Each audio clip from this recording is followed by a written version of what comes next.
पंच सखाओं के पास ऐसी कौन सी कला थी जिससे भविष्य मालिका बनी। ये भविष्य मालिका कैसे बनती है आज वो बताऊंगा। राम तो हिरण का मांस खाते थे, सीता तो बड़ी लालची थी जो हिरण की तरफ ललचा गई। अलग अलग तरीके से लोगों ने बोला। रावण को क्यों मारा? सनातन से ऊपर कोई धर्म नहीं है और ना कभी हो सकता। अब उसी सनातन को लेकर भविष्य मालिका भी बनाई जा सकती है और दूसरे ग्रंथ भी बनाए जा सकते हैं, वेद भी बन सकते हैं, पुराण भी बन सकते हैं, शास्त्र भी बन सकते हैं। तो आज मैं वो ब्रश उठाऊंगा, वो कलर्स उठाऊंगा और आज यहाँ पे ताड़का का वध करके दिखाता हूँ। तो जो लोग राम को गालियाँ दे रहे हैं, राम को समझ नहीं पा रहे हैं, मैं आज यहाँ समझाऊंगा राम को भी, और राम ने कैसे ताड़का का वध किया वो भी समझाऊंगा। तो आप सभी का पहले स्वागत है। तो लास्ट की पॉडकास्ट हमने जो देखी थी कि उस पर बात हुई थी कि भाई भविष्य मालिका, तो आज वहीं से उसी पॉडकास्ट से ये आगे की जर्नी फिर हमारी शुरू होगी। और आगे के पॉडकास्ट जो भी हैं, अगर आप इसको पूरा ठीक से समझना चाहते हो तो एक बार ज़रूर आप जो पहला पॉडकास्ट था वहाँ से इसको देखिए, तो आपको सारी चीज़ें खुद ब खुद समझ में आ जाएंगी। तो स्टार्ट करते हैं वहीं से। इसको मैं चाहता हूँ कि लोग इसको सीक्वेंस में देखें। जैसे पहला एपिसोड हमने बनाया कल के अवतार के बारे में, जी प्रैक्टिकल सॉल्यूशन दिए, प्रैक्टिकल चीज़ें बताई, प्रैक्टिकल आंसर्स दिए कल के अवतार के बारे में, लॉजिकल चीज़ें थी सारी। उसके बाद फिर भविष्य मालिका के बारे में, और कौन बचेगा कौन नहीं बचेगा, सतयुग कौन जाएगा, कलयुग में कौन खत्म हो जाएगा। जी तो प्रैक्टिकल बातें हमारी हुई, 2 एपिसोड में हमारी हो चुकी हैं। लेकिन लास्ट एपिसोड में हमने कुछ ऐसी बात की थी कि जिसमें लोगों ने कहा कि ऐसा क्या है कि आप बता सकते हो कि भविष्य मालिका कैसे बनी। हाँ ठीक है, तो उसी से आज स्टार्ट करते हैं हम लोग तीसरा एपिसोड अपना। ठीक, तो क्यूरियोसिटी है, बिल्कुल जानना चाहते हो हर कोई जानना चाहता है सर। कि भविष्य मालिका किस तरह से बनाई। हाँ पंच सखाओं के पास ऐसी कौन सी कला थी जी जिससे भविष्य मालिका बनी। देखो, सबसे ऊपर है सनातन। हाँ, वो हमने पिछले पॉडकास्ट में हमने इसको काफ़ी डिटेलिंग में बात की हाँ, थी। सनातन से ऊपर कोई धर्म नहीं है और ना कभी हो सकता, सब उसके बाद है। जी अब उसी सनातन को लेकर भविष्य मालिका भी बनाई जा सकती है और दूसरे ग्रंथ भी बनाए जा सकते हैं, वेद भी बन सकते हैं, पुराण भी बन सकते हैं, शास्त्र भी बन सकते हैं। लेकिन जो उसका ओरिजिन है, जो उसका बीज है, वो है सनातन। सनातन, जो हमेशा से था, हमेशा है और रहेगा। जी तो चलो, तो उसके ऊपर ही आज हम लोग बात करेंगे। भविष्य मालिका कैसे बनती है आज वो बताऊंगा, लेकिन उससे पहले एक छोटी सी कहानी से स्टार्टिंग करते हैं। जी जरूर। तो ये कहानी सुनो जरा। एक बार की बात है कि एक पेंटर था, चित्रकार था। उसने एक बहुत अच्छी चित्रकारी की एक दीवार पे। उसने बहुत अच्छे अच्छे चित्र बनाए, अच्छी अच्छी बातें भी लिख दी उसके अंदर, एक पूरा प्राकृतिक दृश्य बनाया। जो भी उसे अच्छा लगा उसने बना दिया। जी अब उसके बाद वो पेंटिंग बनाने के बाद वहां से चला गया। लेकिन वहां लोग आते थे, उस पेंटिंग को देखते थे। वॉल पे जो पेंटिंग थी, कोई उसकी तारीफ करता, कोई उसकी बुराई करता, कोई कुछ, अपने अपने हिसाब से। अब वहां पर लोगों ने क्या किया? लोगों ने चौक उठाई, कोयला उठाया, अपने अपने हिसाब से जो उनके हाथ लगा, और उस पेंटिंग पे मार्क करना शुरू किया। इसकी तो नाक बड़ी मोटी है, इसके तो पैर बड़े लंबे हैं। तो लोगों ने वहां गोले बनाने शुरू कर दिए उस पेंटिंग के ऊपर। जैसे जिसको अच्छा लगता वो करता। अब वो पेंटर वापस आया, उसने देखा उसकी पेंटिंग का तो बहुत बुरा हाल है। लोगों ने वहां पूरी दिक्कतें लिख रखी हैं कि देखो, ये नाक मोटी, ये कान लंबे, ये पहाड़ अच्छे नहीं हैं, ये बादल ज्यादा सफेद कर रखे हैं। तो उसमें इतनी सारी करेक्शन थी। तो पेंटर को लगा कि भाई इतनी सारी दिक्कतें हैं तो फिर इसको सही करना चाहिए।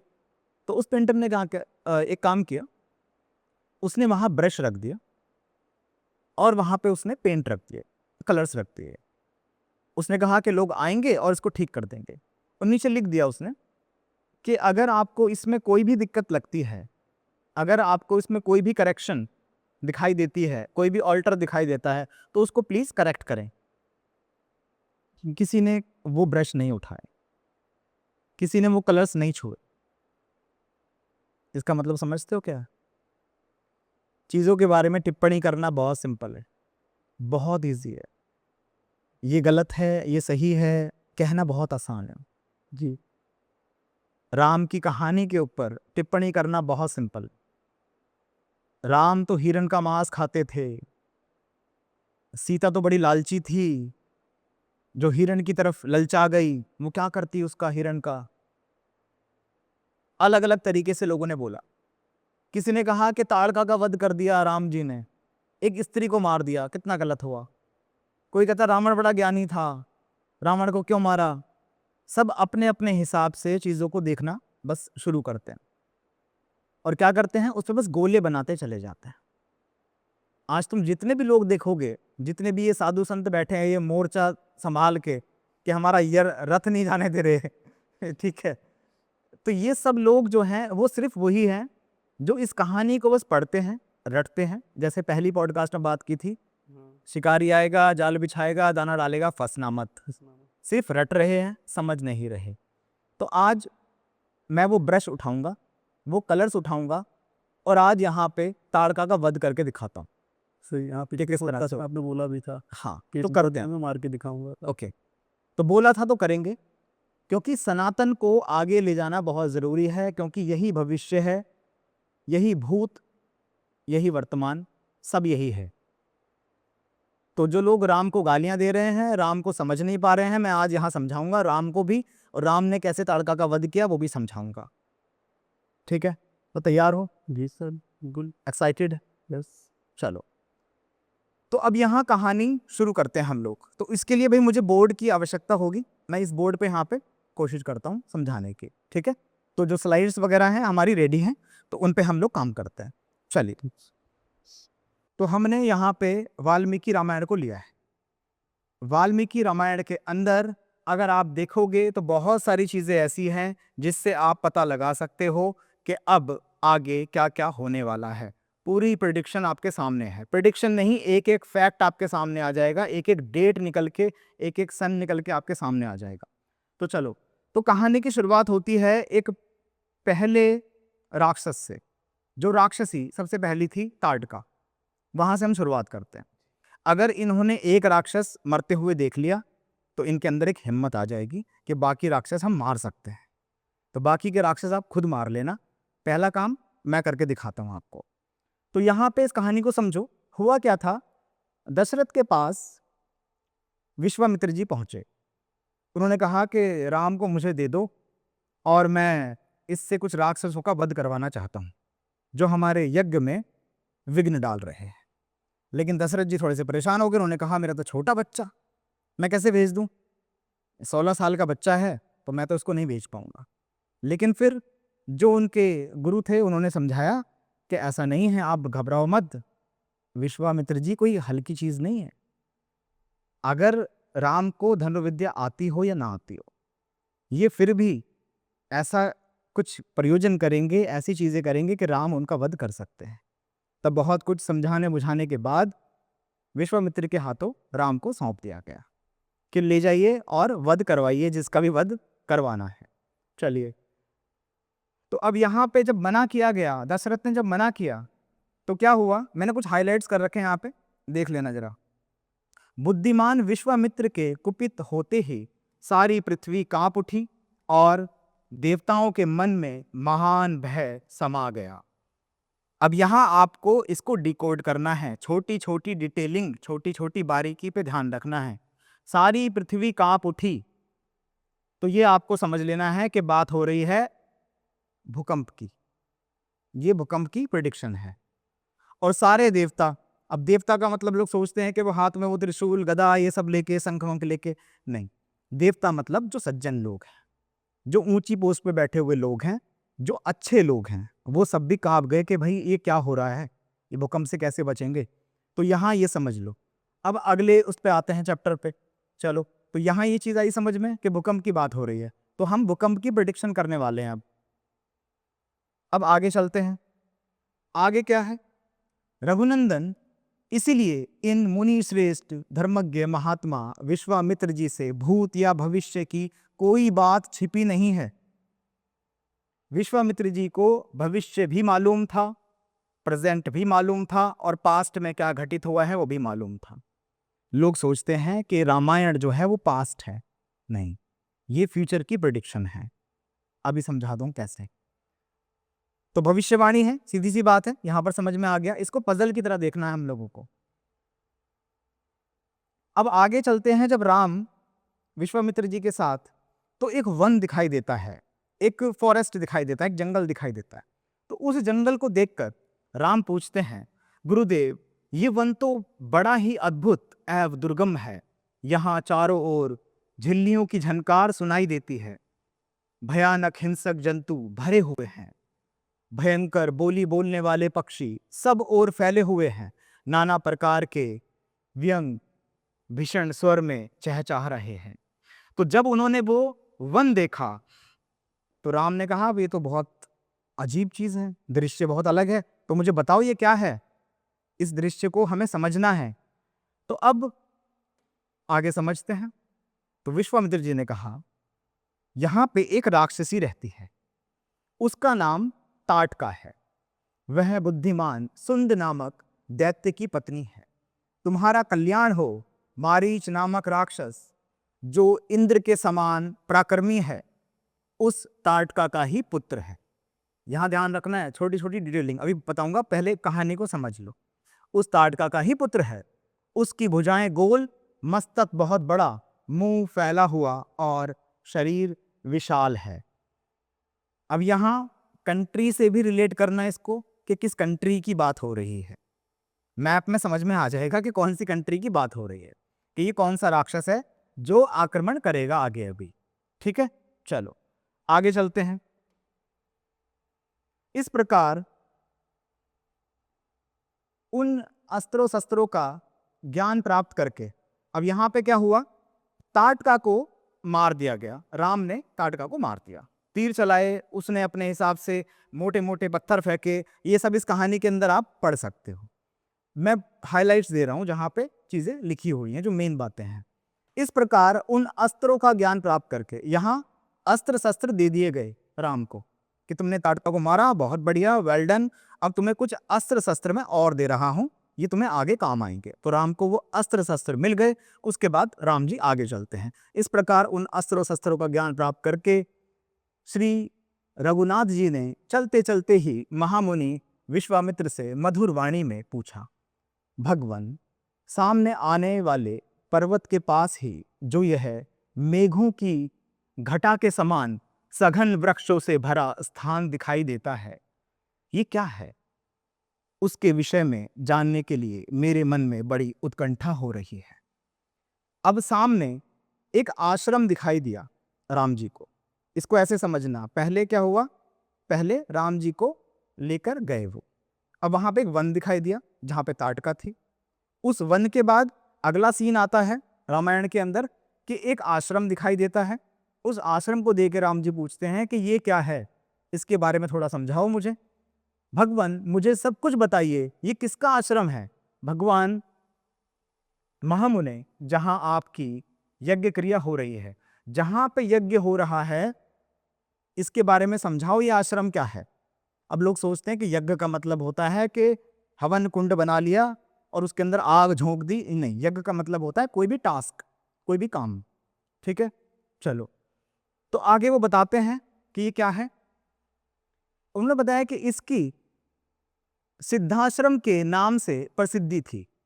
जो वो आश्रम दिखाई दिया उसे सिद्ध आश्रम कहा जाता है, क्योंकि यहां महातपस्वी विष्णु को सिद्धि प्राप्त हुई थी। और जो सिद्धि यहां महाविष्णु को प्राप्त हुई थी, वो सिद्धि आज इन सब लोगों को भी प्राप्त हो जाएगी। ठीक है, अब वो क्या सिद्धि थी? सिद्ध आश्रम समझ में आ गया। इस का नाम सिद्ध आश्रम है। विष्णु, आप देवताओं के हित के लिए अपनी योग माया आश्रय लें, वामन रूप धारण करके उस यज्ञ में जाइए और हमारा उत्तम कल्याण साधन कीजिए। अब यहां पर गुरु विश्वामित्र एक कहानी सुनाते हैं।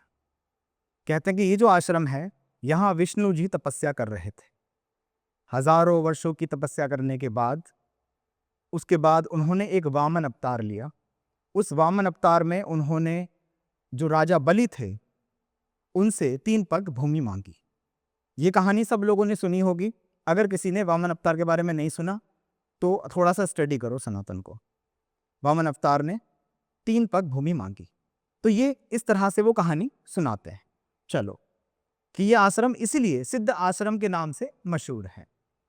संपूर्ण लोगों के हित में तत्पर रहने वाले भगवान विष्णु बलि के अधिकार से त्रिलोक का राज्य ले लेना चाहते थे। अतः उन्होंने 3 पग भूमि के लिए याचना करके उनसे भूमि दान ग्रहण किया और तीनों लोगों को आक्रांत करके उन्हें पुनः देवराज इंद्र को लौटा दिया। महातेजस्वी श्री हरि ने अपनी शक्तियों से बलि का निग्रह करके त्रिलोकी को पुनः इंद्रलोक के अधीन कर दिया। तो इंद्र को वो भूमि वापस दे दी गई। ये कहानी सबने सुनी। अब इस कहानी में समझने वाली बात क्या है सर? ये तो सबने पढ़ी है कि इस तरह से हुआ था।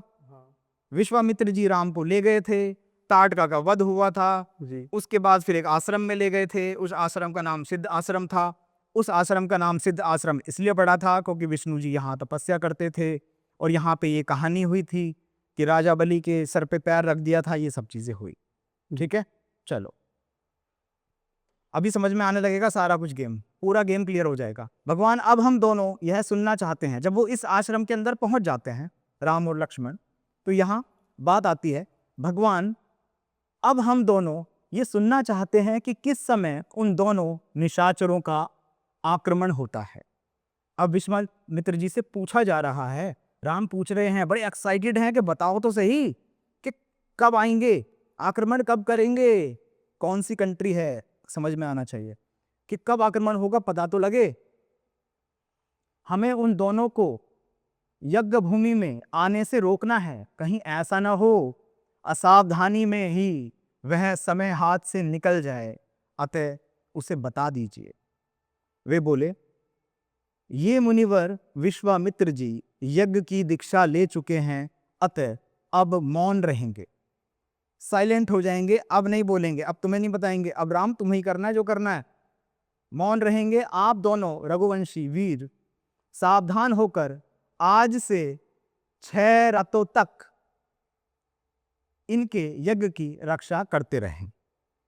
अब राक्षस तो नहीं समझ पाएगा, 6 रातों तक तपस्या हुई होगी, 6 रातों तक यज्ञ चल रहा होगा। अब मैं समझाता हूं कि आगे होने क्या वाला है। अब फिर क्या होता है, आकाश में बड़े जोर का शब्द हुआ। नोट करना है सब ये, आकाश में बड़े जोर का शब्द हुआ जो बड़ा ही भयानक था, जैसे वर्षा काल में मेघों की घटा सारे आकाश को घेरकर छाई हुई दिखाई देती है। यानी कि बादलों की तरह पूरा काला हो जाएगा सब आसमान। ठीक है, ये प्रेडिक्शंस हैं। उसी प्रकार मारीच और सुबाहु नामक राक्षस सब और अपनी माया फैलाते हुए यज्ञमंडल की ओर दौड़े आ रहे थे। उनके अनुचर भी साथ थे। उन भयंकर राक्षसों ने वहां आकर रक्त की धाराएं बरसाना आरंभ कर दिया। तो ये सुन के तो समझ में आ गया होगा कि बड़ा कुछ भयंकर होने वाला है जी। प्रेडिक्शन कोई छोटी मोटी चीज की तो नहीं होगी, यस, बड़ी चीज की होगी। तो यहाँ समझ में आ रहा है कि भैया ये तकड़ा वाला कुछ युद्ध होने वाला है जी। लेकिन कब होने वाला है वो कैसे पता लगे, पंच सखाओं ने कैसे सॉल्व किया इसको, अब इसको समझेंगे आगे। चलो अब यहाँ पे आ जाओ। लक्ष्मण, वह देखो मांस भक्षण करने वाले दुराचारी राक्षस आ पहुंचे। जब वो 6 दिन का यज्ञ चल रहा था तो 6ठे दिन ये बात बोलते हैं राम लक्ष्मण से, लक्ष्मण वह देखो मांस भक्षण करने वाले दुराचारी राक्षस आ पहुंचे। मैं मानवास्त्र से इन सबको उसी प्रकार मार भगाऊंगा जैसे वायु के वेग से बादल छिन्न भिन्न हो जाते हैं। मेरे इस कथन में तनिक भी संदेह नहीं है। ऐसे कायरों को मैं मारना नहीं चाहता, ऐसे कायरों को मैं मारना नहीं चाहता, लेकिन करना तो पड़ेगा, गुरुजी ने कहा है, सीधी सी बात है, जो नियति है वो तो होगी ही। अब राम ने ही रचा और राम ही खेल रहे हैं। ऐसा कहकर वेगशाली श्री राम ने अपने धनुष पर परम उदार मानवास्त्र का संधान किया। वह अस्त्र अत्यंत तेजस्वी था। श्री राम ने बड़े रोष में भरकर मारीच की छाती में उस बाण का प्रहार किया।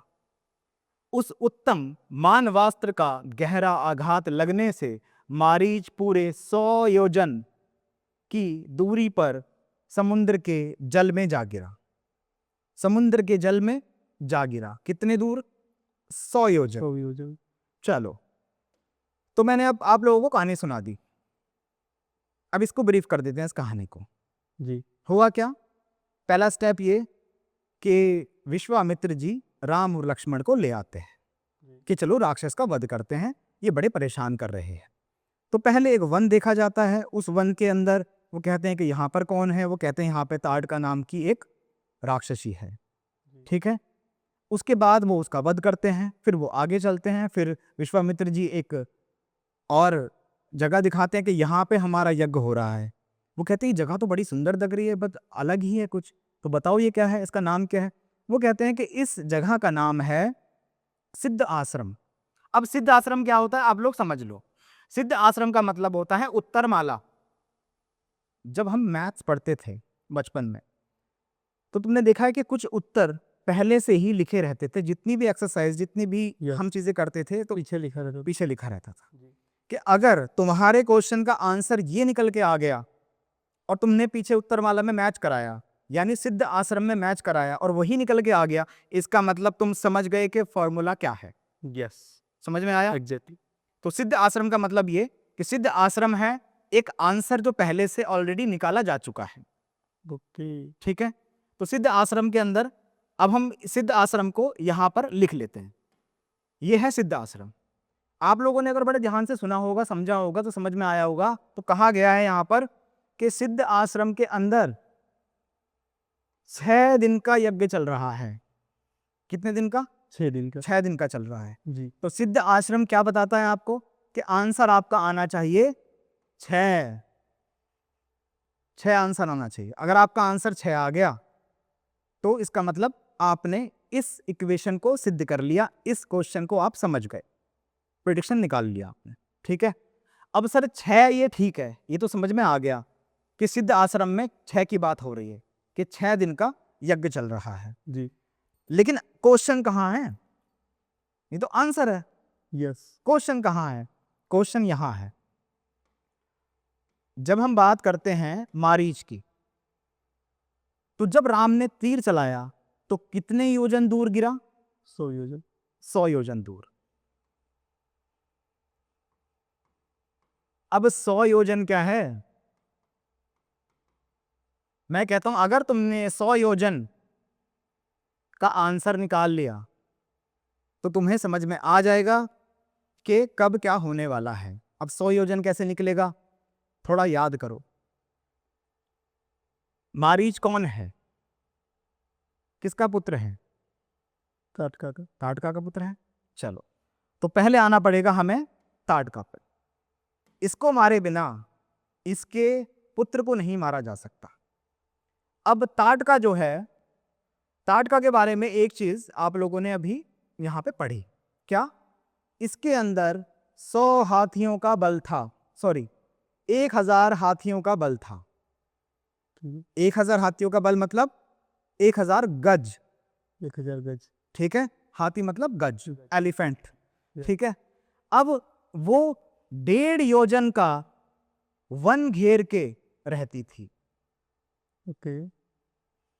1000 गज बराबर 1.5 योजन।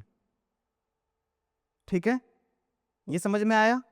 क्योंकि हमें योजन पता करना है कि योजन और गज अब कैसे निकालना है हमें। मारीच को तो बता दिया कि 100 योजन दूर गिर गया। 100 योजन मतलब क्या? 100 का आंकड़ा तुम कैसे करोगे? अब इसको सॉल्व कैसे करोगे? तो पहले देखो ताड़का की पावर को। उसके अंदर 1000 हाथियों का बल था और वो 1.5 योजन के एक वन के अंदर, एक जंगल के अंदर रहती थी। यहां तक क्लियर हो गया? जी। तो अब जिसको हम 1.5 बोलते हैं उसको आप 3.3/2 बोल सकते हो। 1.5 मतलब 3/2। ओके। तो तुम्हें 1 योजन निकालना है। और कैसे निकाला जाएगा?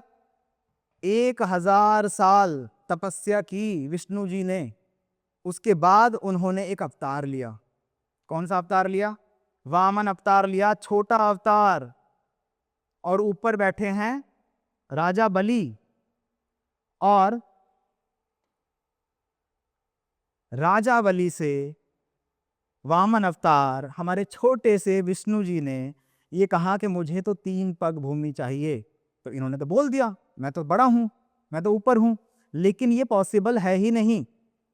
तो जब ये चीज बनती है मैथ्स के अंदर, जो लोग मैथ्स पढ़ते हैं सीखते हैं, बहुत सिंपल फॉर्मूला है। तो फिर क्या हुआ? तो उन्होंने कहा भैया 3 पग तो नहीं मिल पाएगी, 2 पग के बाद तो सब कुछ ही खत्म हो गया।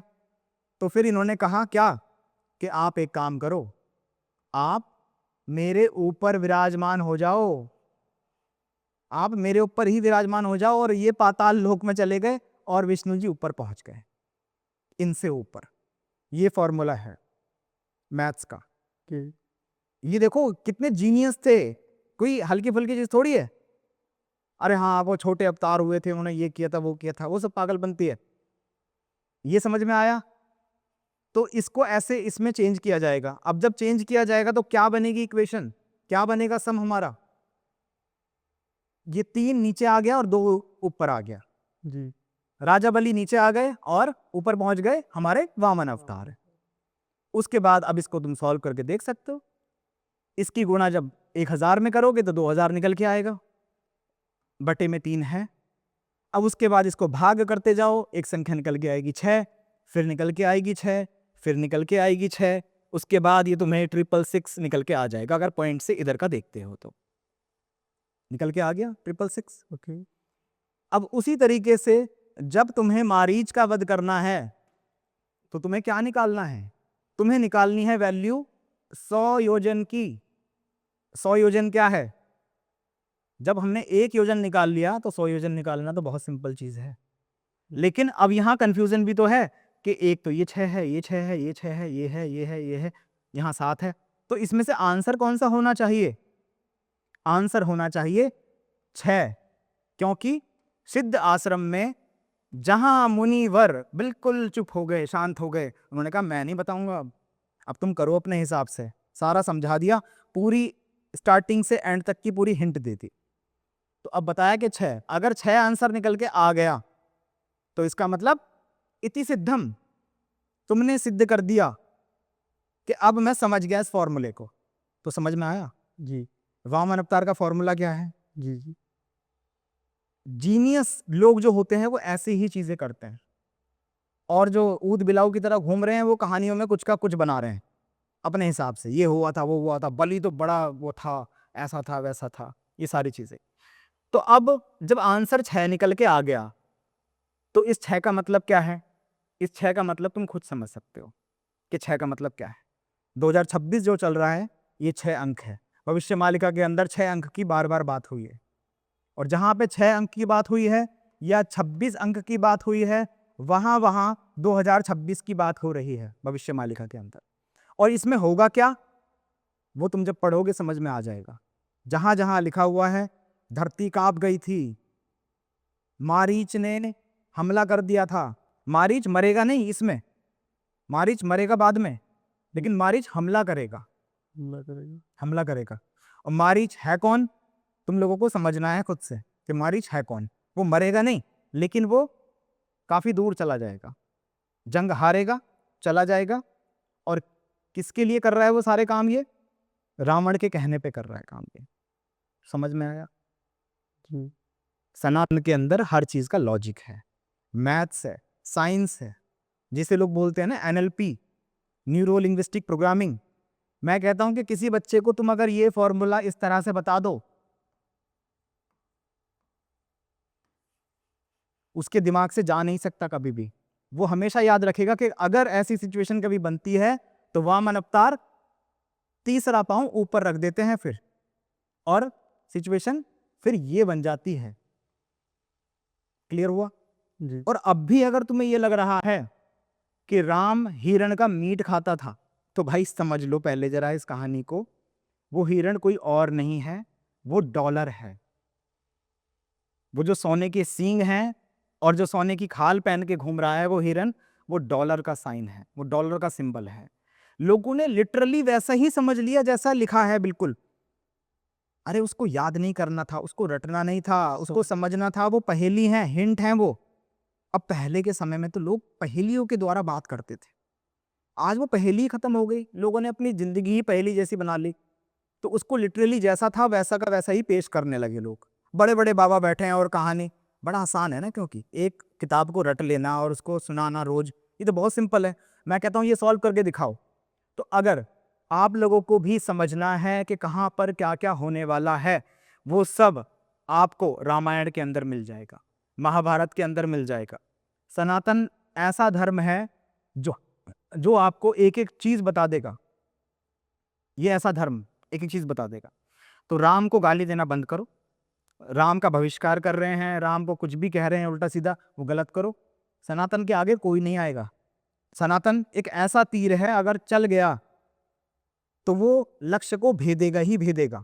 बीच में मत आना कोई भी, मैं पहले ही बता रहा हूं, ये चीज मैं बोल रहा हूं, सनातन के बीच में और इस पूरी जनता के बीच में कोई मत आना, कोई बाबा, कोई पाखंडी, कोई मत आना इसके बीच में। इस सनातन को अगर तुम आगे बढ़ा सकते हो, थोड़ी बहुत भी नॉलेज है तो आगे बढ़ाओ। थोड़ा सा सिंपल मैथ्स भी आता है तो लोगों को जागरूक करो, बताओ कि इस तरह से इसको सॉल्व किया जा सकता है।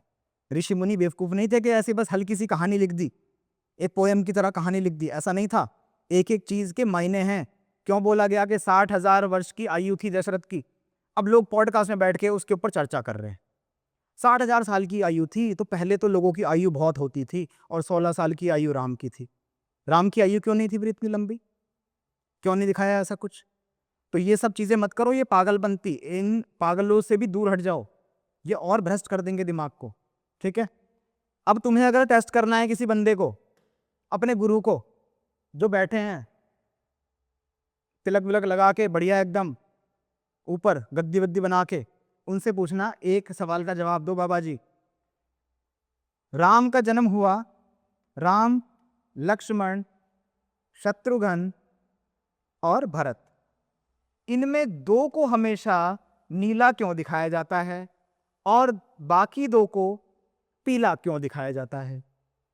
ये बताओ। क्या राम नीले पैदा हुए थे? क्या शत्रुघ्न नीले पैदा हुए थे? या भरत नीले पैदा हुए थे? कौन नीला पैदा हुआ था, कौन पीला पैदा हुआ था? जिसने ये बुद्धि सुलझा दी वो इस द्वैत से बाहर निकल जाएगा, क्योंकि ऋषि मुनियों ने इस तरह से कोड में चीजें डाली हैं, जो इसको डिकोड कर सकता है वही ऋषि है, वही सनातन का अधिकारी है, वही उसको आगे ले जा सकता है। ठीक है? तो क्लियर हो गया। अब मैंने यहां पे अब आप लोगों के हाथ में सौंप दी बाजी। जितने भी समझदार लोग हैं, बड़े बड़े कोचिंग सेंटर चला रहे हैं, कोई ये नवदृष्टि पता नहीं इस नाम से भी बहुत से लोग हैं, ये क्या कर रहे हैं, लोगों बच्चों को बता रहे हैं ये अवतार हुआ था, वो हुआ था, खिल्ली उड़ा रहे हैं, मजाक उड़ा रहे हैं। मजाक मत उड़ाओ, तुम्हें ज्ञान मिला है तो ज्ञान को परोसो, उसे समझाओ, लॉजिक लगाओ। तुम्हारे अंदर लॉजिक नहीं है तो इलॉजिकल बातें मत करो। तो आई होप ये क्लियर हो गया होगा आज जी। ठीक है? बहुत सारी ऐसी चीजें हैं, अभी सारी चीजें यूट्यूब पे बताना सेफ नहीं है। अगर ये सेफ होता तो पहले से ही रामायण में ये बुद्धियां ऐसे नहीं होती, इनको सुलझा के लिख दिया जाता। लेकिन टीम दूसरी भी बैठी हुई है, अभी रावण की टीम भी बैठी हुई है, वो भी डिकोड करना चाहती है, वो भी समझना चाहती है कि कब कब क्या होने वाला है। और उनको अगर पता लग गया कि कब कब क्या क्या होने वाला है, तो पहले से ही पृथ्वी पूरी उनके कंट्रोल में चल रही है, फिर तो वो जो चाहे वो करेंगे। तो जिन लोगों को भी सॉल्व करना है, ये कॉपी पेन लेके सॉल्व करना अपने घर बैठ के, और एआई का सहारा बिल्कुल मत लेना, फोन का सहारा बिल्कुल मत लेना। एआई से जब भी तुमने ये कैलकुलेट किया तो उनको वो सब कुछ मालूम चल जाएगा जो तुम सुलझाते जाओगे, वो वहां तक पहुंचता जाएगा और वो तुम पे राज करते जाएंगे करते जाएंगे करते जाएंगे और खत्म कर देंगे तुम्हें। ठीक है? ये समझ में आ गया? ये भी बता दिया कि अब ये गुरुओं से सवाल पूछो जरा कि बताओ ये क्या है। जब वो ना बताएं तो मेरे पास आ जाना, फिर मैं बताऊंगा तुम्हें एक एक चीज कि क्या था, 3 माताएं क्यों थी, और ये 4 क्यों थे, और नीले क्यों थे और पीले क्यों थे, इसका रहस्य मैं बताऊंगा। वो एलियन थे, ये बकवास मत करना कि नीले थे वो एलियन थे, कुछ भी कर रहे हैं लोग। ठीक है? तो इसको करो, इसको समझो, और बस यही कहूंगा भैया जितने ज्ञानी लोग हैं वो आओ, सामने आओ, अगर गुरु की पदवी मिली है तुम लोगों को तो ठीक से उसका जिम्मा लो, जिम्मेदारी उठाओ, बीड़ा उठाओ और साथ में जुड़ो और लोगों को सनातन का जो असली ज्ञान है वो दो। चलिए, तो मिलेंगे अगली पॉडकास्ट में, दोबारा से कुछ और गुत्थियां सुलझाएंगे। Till then, bye bye, take care, खुदा हाफिज, शब्बा खैर, आस्ता ला विस्ता।